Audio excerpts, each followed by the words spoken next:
everyone. How are you today? You just joined us again on Just Talking Business. And I am Stephanie Van Varp, a small business owner. So today's show, I actually get to talk to someone who was probably one of the first, well, definitely the first attorney I ever worked with. He taught me a wealth of information, and we recently were able to reconnect via LinkedIn, thanks to one of the shows we did here with another attorney a couple of weeks ago. So I'm excited to bring him on board. Meet Zachariah Evangelista from Ser Associates. Hi, Zach. How are you? Hey, Stephanie, how you doing? Very good. Is it okay if I call you Zach? Yes, please. Okay. Save us Okay. some time. So I was telling everyone that my interaction with you started many moons ago as a startup. So Yes, you were definitely sort of, I'll tell a little bit of the backstory. But before we do, you tell me who you are and what you do. sure. I'm Zach Evangelista. I'm an attorney. I practice at Ser Associates. It's a boutique law firm in Coral Gables, and we work with small, mid-sized businesses, uh, basically as outside counsel, outside general counsel. So we'll assist them in all areas of your business needs. So contracts, real estate, trademarks, estate planning, litigation. We really try to be a one-stop shop for our clients who are the small and mid-sized businesses here in South Florida. Okay. Just a side question. I don't know how this will help a small business, but I think I'm curious. You're a partner in this business, correct? Recently, Um, yes, just became I, partner. I watch a lot, which is kind again, that's really cool because I remember when he was, on his own and then got Yeah. into the business. So it's been wonderful to watch. But I see a lot of law shows and I've always been curious. Are you your own entity? Are you your own small business within a major corporation? Is that how that works? That's typically how law firms are structured. I Okay. can say that, yes. In the Okay. broad sense, usually you see partnerships amongst lawyers, and it's not just lawyers, doctors, accountants. A lot of professional businesses operate that way. So outward Mhm. facing, it's that entity, the Okay. partnership to the general public, their customer and clientele base, but internally the owners are structured through separate entities. So each Okay. accountant, each doctor, each attorney has its own legal entity. It's tax and liability purposes and all the fun Right. stuff that, we sit around and think about for our clients during the day. We try to do for ourselves as well. Okay, very cool. Yeah, because I was going to say, then you have to operate like a small business as well. Yeah, it's So it it's gives you sort of an inside track. yeah. So you have your own business, but then obviously the partnership, the firm. Once you become partner, it's a whole different set of responsibilities and the ways of looking at things, because you still Okay, have all the client work you have to do, but then there's the marketing and the admin and the right. bookkeeping and the janitorial services. Services. It's a business. It's a Yes, business at the end of the day, and it exactly. still needs to operate and handle all the other things that any business needs to do. FPL has to get paid, or the Right. lights go off. Exactly. Exactly. Exactly. So, oh, that's good to know. Because, like I said, I watch a lot of law shows. I don't think that's ever come up in the radar. So, good to know. Now, let's get to the other side of why we asked you to be a guest today. We had another attorney on a couple of weeks ago who talked a lot about sort of, not only the startup preparation, but also, as you grow, what are some legal things you need to have in place. Mhm. Actually, it's funny. I will say my backstory with you is that you were that person that really sort of schooled me on being very prepared for looking around the corner. Mhm. You were the first person to do a contract for me, which honestly I still use I today. hope so. Just change the name and a non-compete clause, all those types of things. Yeah. And as I was looking at your website, there's a lot of reference to sort of operational liabilities. Hmm. Talk to, I guess, our audience about, I guess, how do you get your head around the necessity for that, and then break down maybe what are some things you definitely want to make sure you have in place as you are operating. Yeah. So For the business owner, and the way we try to convey this to our clients at a kind of a high level bird's eye view is, at the end of the day, you know, all of law revolves around relationships and your ability to force someone to do something, or somebody's ability to force you to do something. So Mhm. if, I mean, the obvious one everyone thinks about is, I gave someone something, they were supposed to pay me, they didn't pay me. So now I Mhm. go to court and sue them for that. But there's lots of other relationships that, or aspects of relationships that you might want to legally enforce through the court of law. Mhm. Not like you mentioned, the non-competes. You might want to be able to force someone to stop doing a Mhm. business because it's in competition with you, and that's a breach of the non-compete agreement or non-compete provision in some other contract. So, Mhm. and when you take a step back and look at it, it's kind of like the Matrix. You start seeing these points of potential liability everywhere, but it's you know, where you have those relationships and people have obligations to you, or you have obligations to other people. So your customers, your suppliers, your vendors, your other partners, your Mhm. employees, these are all relationships that are going to be governed by law. Mhm. And you, where you can, want to have that boiled down to a contract, because that eliminates a lot of uncertainty. Right. And wherever there's uncertainty, there's litigators. You know, those are the attorneys that go to court. There's Mhm. litigators making a lot of money, Right. because Right. that's where they make, when they're arguing over things. The more things there are to argue over, the more it's going to cost everybody, Okay. both sides. So the more you can narrow things down into a well drafted contract, in those various relationships, the better you'll be. Because problems and disputes are unavoidable. There's nothing Right. anybody can do for you that's going to avoid a problem from arising, and there's really nothing you can do to avoid a litigation. Right. Um, but if a dispute does arise, you have thought through these things ahead of time, then hopefully you'll be able to efficiently and cost effectively get to a resolution in that dispute. So operationally, like you were getting at, it's wherever you have points of interaction with people, which Right. is pretty much your entire, you know, your business, your outward facing, your, you know, who your customers are, who your source, your vendors, suppliers are. Mhm. And you know, if it's not as often anymore, but brick and mortar, it's not just people buying from you, it's people who happen to just come in to your Into store. your right. You have a certain level of responsibility for. Well, it's I mean, again, I was kind of perusing through your blog, and just something like I read one of them that talked about your website could be a liability. Yeah, yeah, Well, that's my intellectual property. You know what I mean? So how is, just outside of me just blatantly saying something rude about you, how how can that be a liability? And how do you, as a small business, now you got me thinking I should really go through my operations and see what are some of those maybe potential yeah. unforeseen issues I need to be looking out for. So specifically with a website, there's probably 4 areas of potential liability for the website owner. One is the content you publish. So a lot of people, they go online, they'll pull an image, they'll pull a song, they pull Mhm. things and put that on your website. If you don't own that, and then Right. part of what we've worked on, we're very Mhm. cognizant Absolutely. of work for hire and making sure you own either what you've created, or if someone's paid to create something for you, that Mhm. they give you the ownership. But at the end of the day, you hire a web designer, and well, and that's another aspect of this too. Arguably, the web designer is the person who would own your website. So that has to be worked out in the contract. Right. And then once the website's live, if there's things that are somebody else's intellectual property that either you put up there, or if you have the type where people can post onto the website, Mhm. Mhm. upload content, you have exposure there, for any content that's on the website. Um, Another area of exposure for websites, and this is a very new area of law, so it's really going Mhm. through a lot of evolution in the courts, and I don't think the legislature is going to touch this anytime soon, but ADA compliance is Oh, something people need to be aware of. Yeah, so there was a my case goodness. I that never came thought about out a few years ago that made it look like there was going to be a lot of litigation, it. Mhm. and a lot of exposure.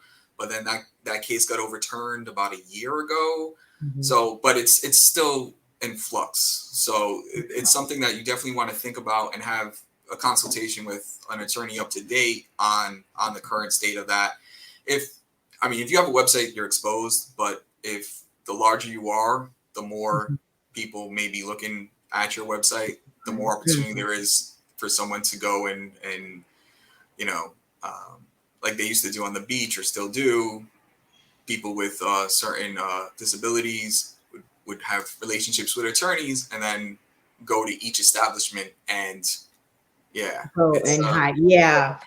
So, so so there's then been a how few do you? cases that have scaled that back a bit, but that's still a potential point of exposure. And then before we move on, just two other points to think about. If you're collecting any type of data on Okay. people, Mm-hmm. there's exposure, and because Florida has very lenient privacy laws, Mm-hmm. but there's still obligations. But it's not so much about where you are, it's where the person on the website is. So if you have a website, you need to think about California's very restrictive privacy laws Mm-hmm. and all the other jurisdictions where you may be.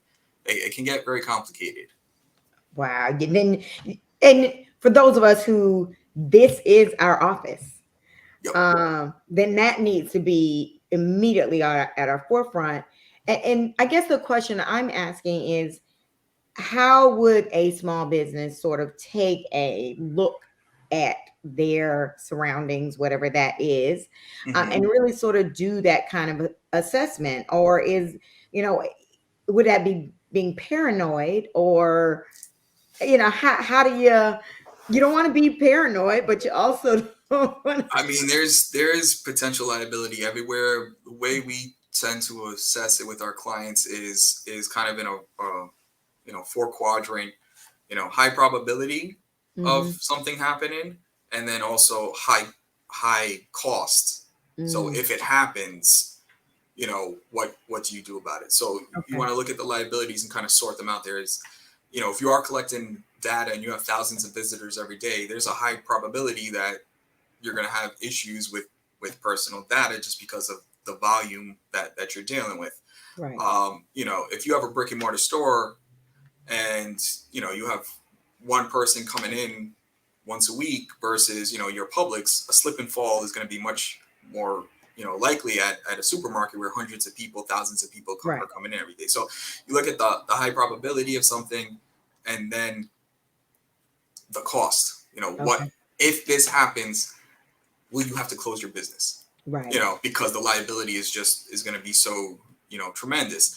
Okay. And so it's kind of sorting that out. Then you can kind of prioritize how you address a problem. Okay. So obviously, high probability, high cost, you need to take care of, and then looking from areas where it probably won't happen, but if it does, it's very expensive. Or the other side where it's a high probability, but the cost should be minimal in terms Okay. of what it may be for your business. Then of course there's the fourth quadrant that nobody ever gets to, which is very low probability and very low cost. Right.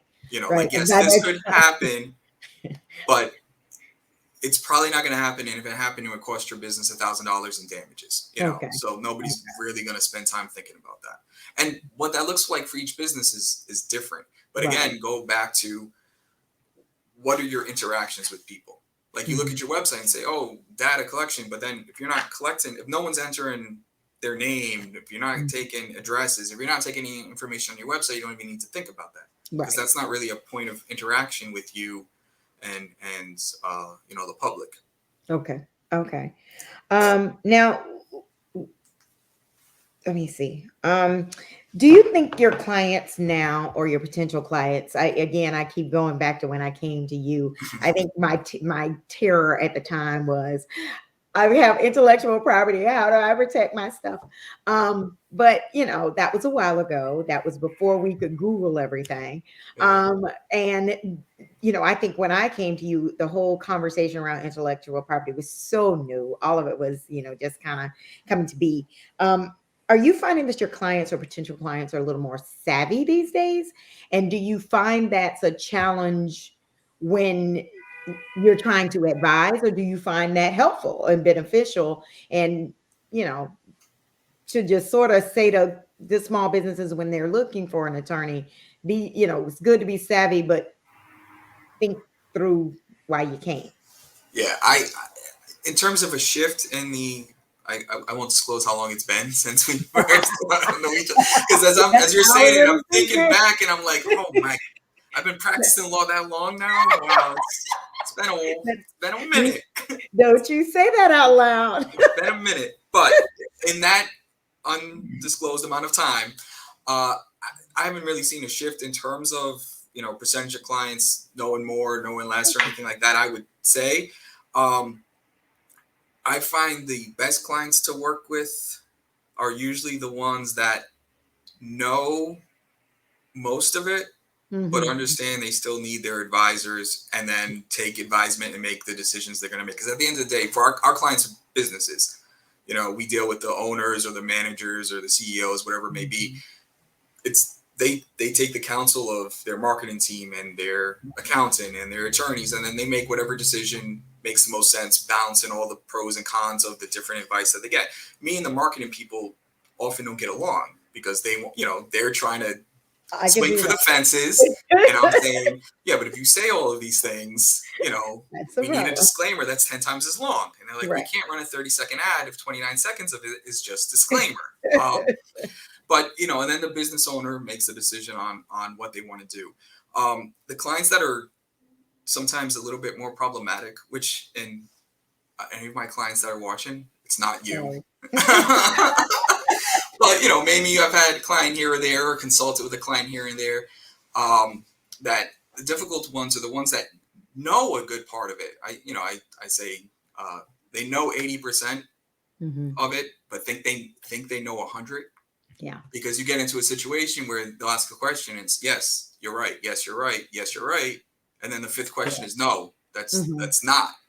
But they don't understand, because if question 1 through 4 they asked was correct, why is question 5 not what they should do?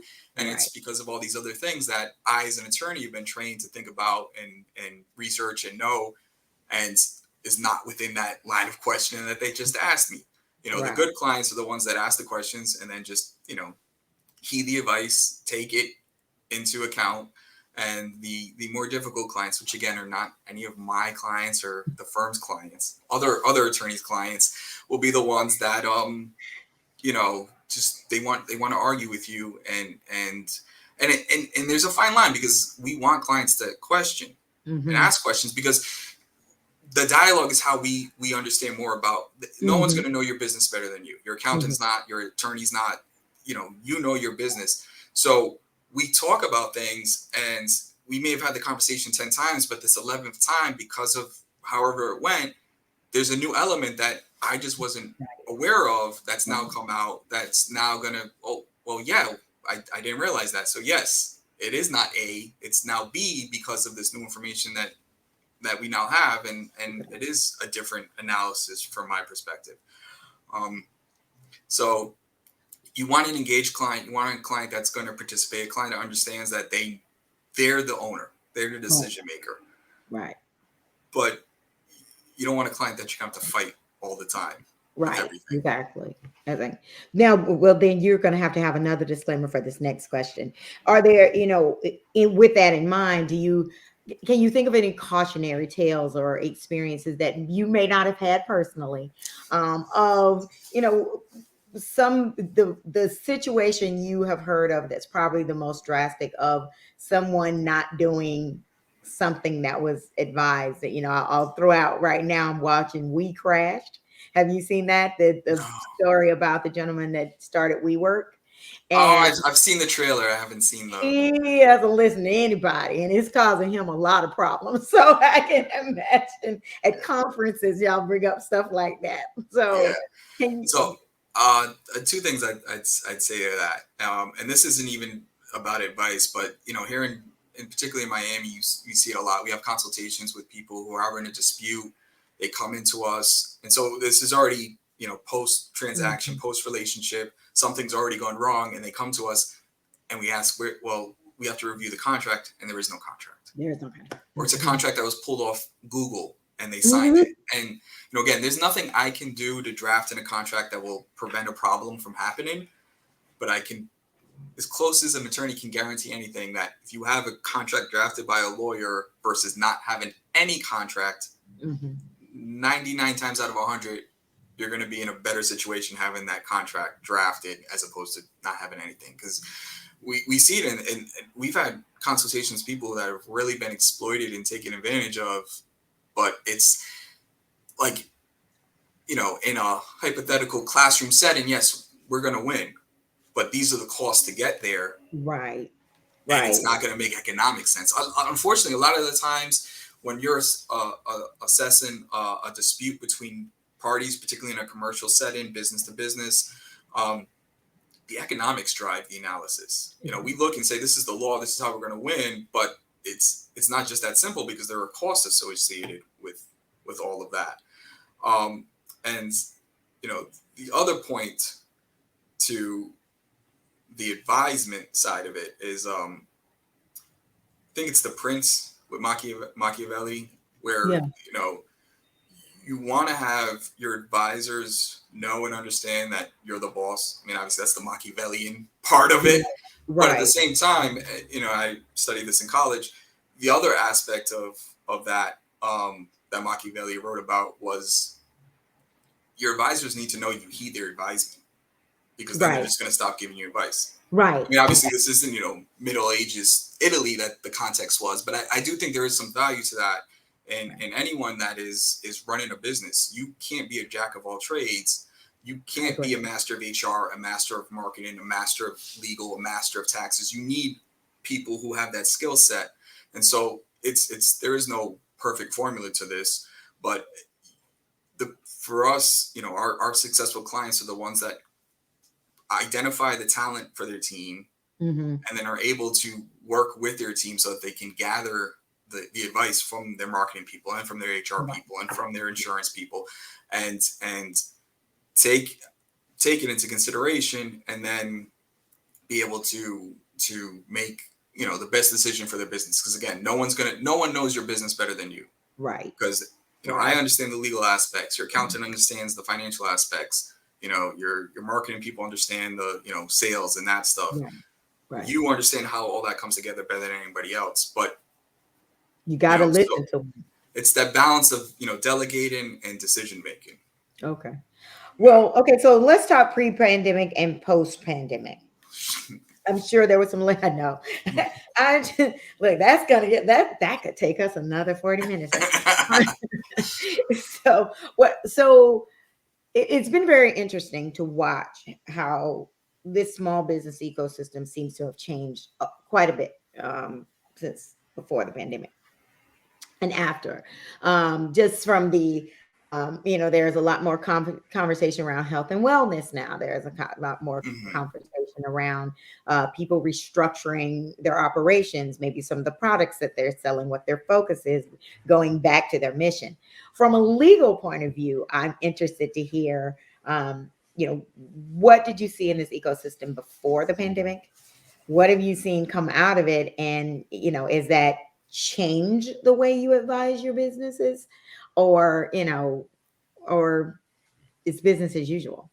A couple of things there. One, we've acquired quite a few clients, post mid-pandemic, because it's COVID. I've heard the same thing from family attorneys on the personal side, but from a business perspective, trauma and tragedy will really push you to reevaluate who's in your life. And a lot of business partners have said, really, we're not jiving, or, obviously things are tough and we no longer can operate, or, they want to respond differently. So we've dealt with quite a few business divorces. So just from what we typically do, we'd handle one every now and then, but that's increased quite a bit.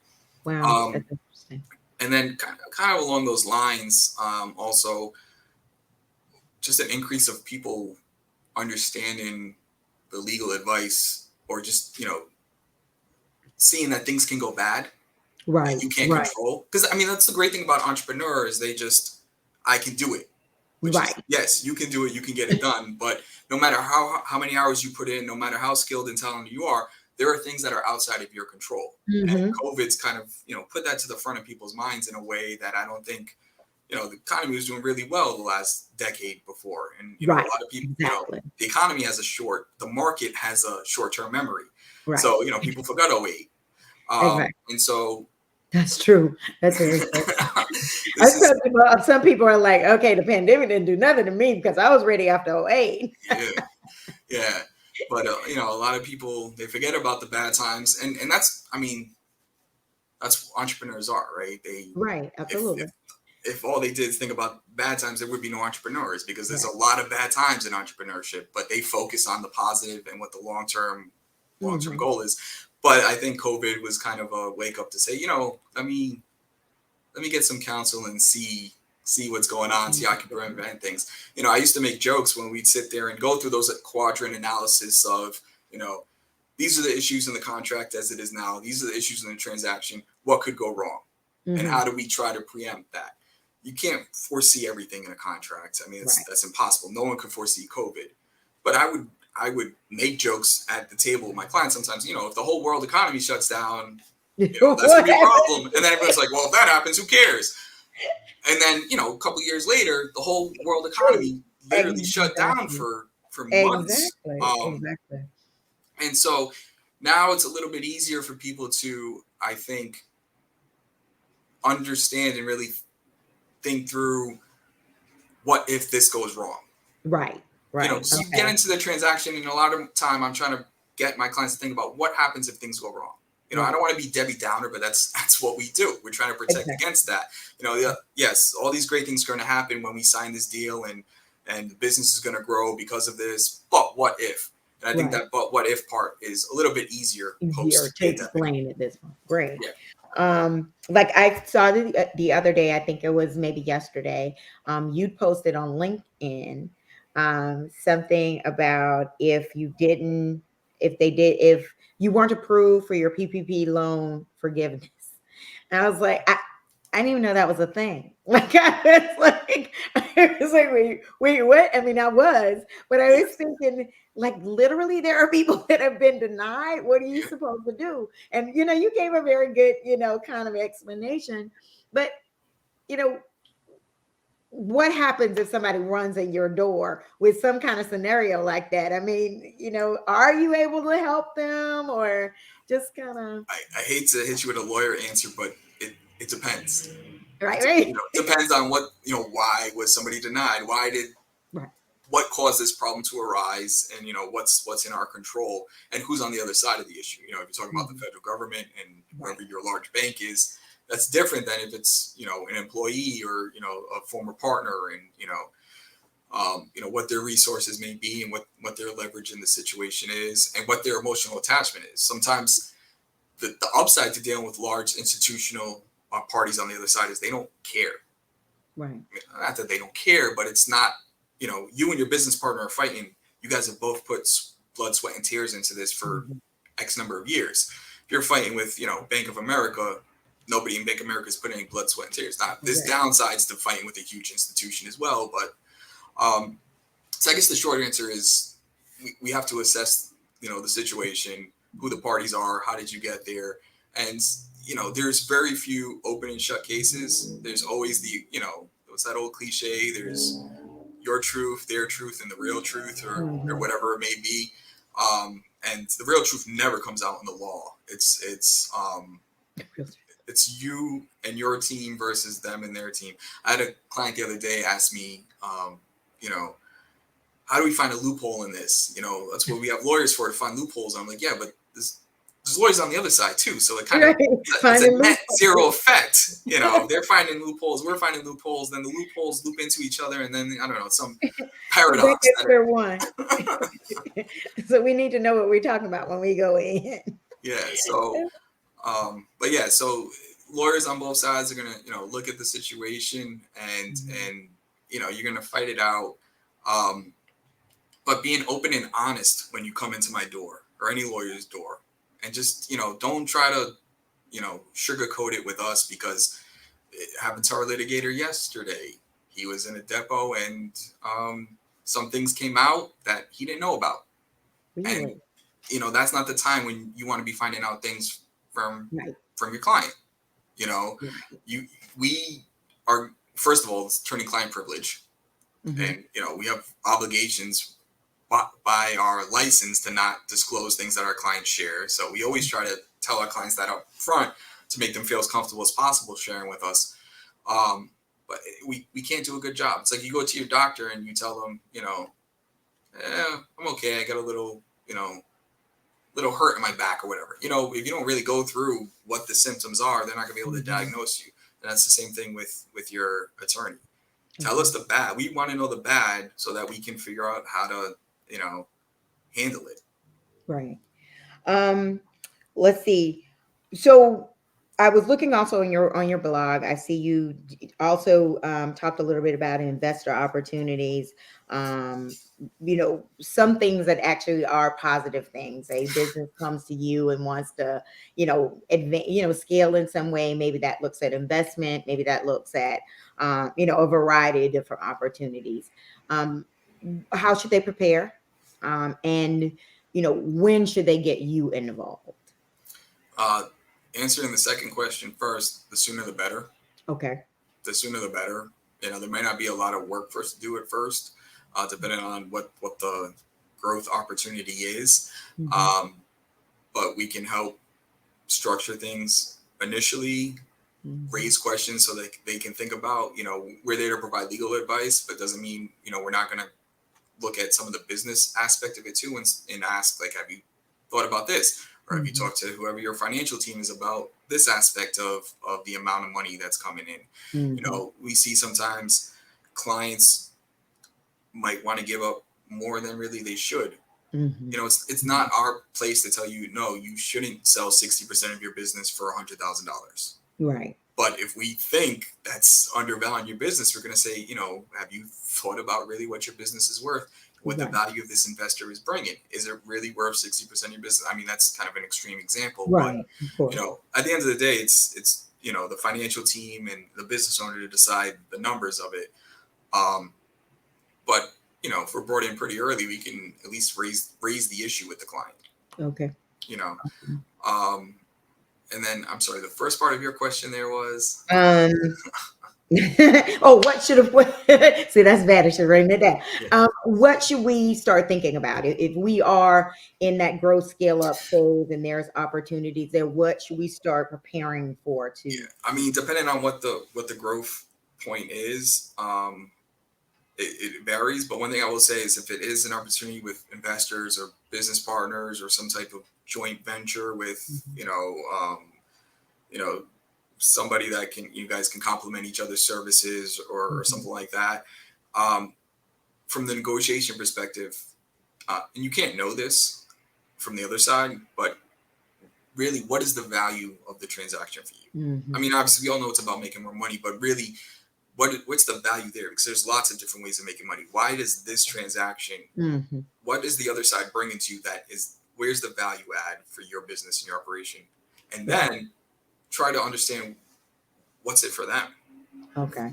Because even with investors, it's not just they want to make more money, but not every investor is going to invest in every type of line of business or in every stage of every company. Some people like early stage apps. Some people are, invest in late stage healthcare companies or, whatever it may be. And again, it's not just necessarily investors, but whoever's on the other side of the transaction, understanding what is really important to them and what is just, add-ons can help when it comes to negotiating back and forth. Because I'm a big believer in there's almost always a way of getting the deal done through multiple advanced postgraduate courses. I've read the book Get Into Yes. And one of the concepts in there is just expanding the pie. If it's just 20,000, no, 15,000, no, 17,000. I mean, some transactions are that, but most of them are not. There's a hidden area because there's other things going on. It's like, well, I want 20,000. Okay, well, we can give you that if we also get this, or we can give you that if this is removed from the deal. And knowing what the value in the transaction is for you, because sometimes clients don't really think through that is important, and then trying to understand what the other side's value is. Right. Okay. So before I ask you to I'm going to ask you two final questions. Okay. I'll try to keep it short. I'm sorry. No. That's good. That's good. That's good. I mean, this is some good information. You know, I learned from these shows. The first would be, are there any final notes, advice that you would give to small businesses while they're looking at the legal side of building their starting and building their business?